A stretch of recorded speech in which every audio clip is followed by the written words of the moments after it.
Hi everyone, it's me Leslie here with another video. Thank you so much for watching my video and thank you so much for subscribing. Today I'm doing a storytime discussion to talk about how change begins here. So recently my youngest daughter asked me a question that I really didn't know how to answer. And so a few days ago she was asking me about one of her games. So she loves to play a game called Avatar World. And you may know about this game. It's a really cute game. You have an avatar.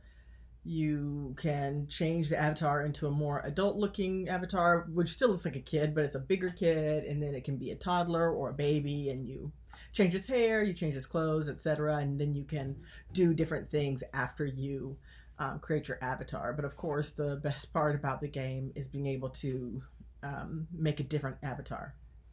And so my daughter came up to me recently and said, "Mom, how come every time it's time to create a new avatar, how come they always start out as a peach color and not any other color?" And I didn't know what to tell her. And so I just said something generic like, "I'm not sure. Do you wish it would come up as a different color sometimes?" And she said yes, and that was kind of the end, and she walked away, thankfully, because I didn't know what else to say. How do I tell my daughter that there are standards of beauty or stereotypes of what the ideal appearance is, and that's the one that is most commonly used? How do I tell her that? Growing up, as many of us have, I had a lot of experiences with being discriminated against, as many of us have. And I, by no means, feel like a victim in any way. How do I tell her that the standard of beauty is peach skin? How do I tell my daughter that the peach girl that populates every time it's time to make a new avatar is the preferred skin color? How do I tell her that? How do I tell her that when you look at an ad, usually the predominant kid or the one that stands out the most or that's in the middle is the peach kid? How do I tell her that? We have a mixed family. My husband's interracial, I'm interracial, and of course the kids are interracial. Our girls have really fair skin and red hair, and so they don't look at it as, hey, this is not representative of me. They don't see it as that because it looks like them. It looks like them with their really fair skin.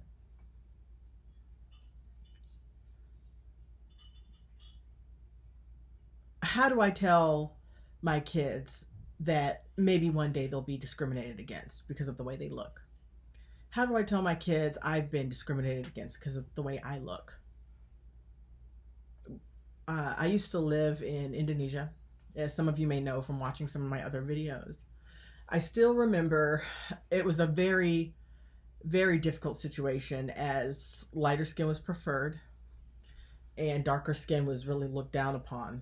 There was a lot of skin whitening there, etc. And I'm not saying that that doesn't happen in other countries. This was just my experience in this one country. It was the first time I'd seen so much skin whitening and so on. And I was shocked. I still remember going to a grocery store there, and there was a grandmother there with her two little boys, and the little boys were staring at me, and I still remember her pulling them away from me and just saying like, no, no. I remember I made up a color by number for my kindergarten class, and I knew that they had a bias against darker people. So I intentionally made a color by number that made you color one of the children brown.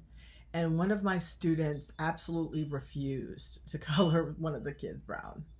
And I just kind of stood over his shoulder and kept lecturing him until he colored it the assigned color.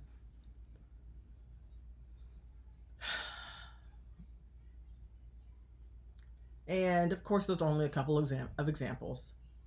But Change begins with us. The world doesn't have to be this way. The world doesn't have to be this way, where we say one type of person is better than another type of person. One skin color is better than another, or an eye color is better than another, or a hair type or color is better than another hair type or color. It doesn't have to be this way. We don't have to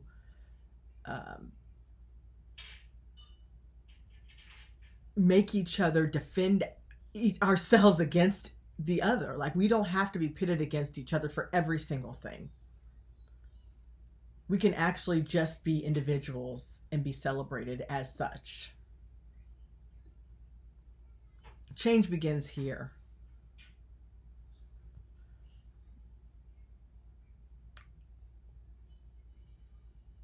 I know that as my children get older, of course I don't want them to be discriminated against. Of course I want them to feel like the world is equal and fair, but they're going to learn that it's not. And one day they're going to learn that what they have is more desirable than what I ever had. One day they're going to learn that their mom has been less desirable because of her skin. And that breaks my heart.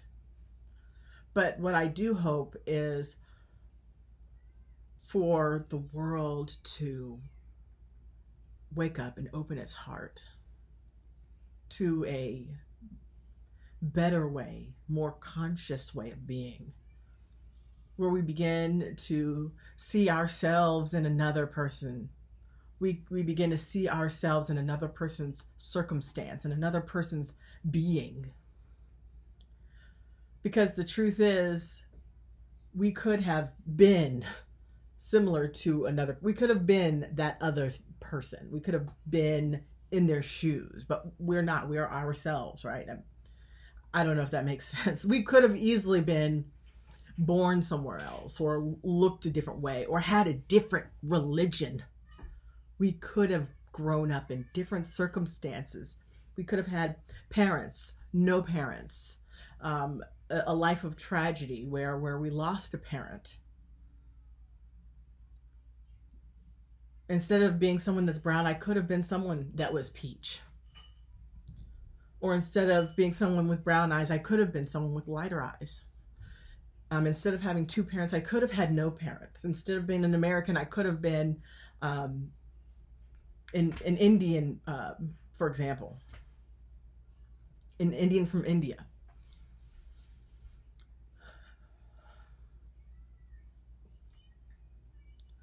So this is where I'll end the video today. Change begins with us. Let it start here. Let it start with us. What we have today, we may not have tomorrow. And what we have today, our kids may not have tomorrow. And what we've benefited from, perhaps our relatives or our loved ones, our friends, family, maybe they won't have that same benefit in the future. And we just hope and pray that they are treated kindly, justly, fairly as equals.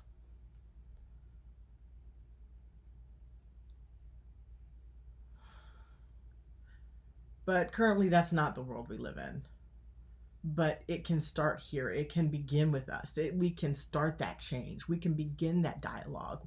We can open our eyes and realize that there are injustices. There is such a thing called privilege. There is something to starting out on a so-called better foot. So that's where I'll end this video today. Thank you all so much for watching and listening. And until next time, bye.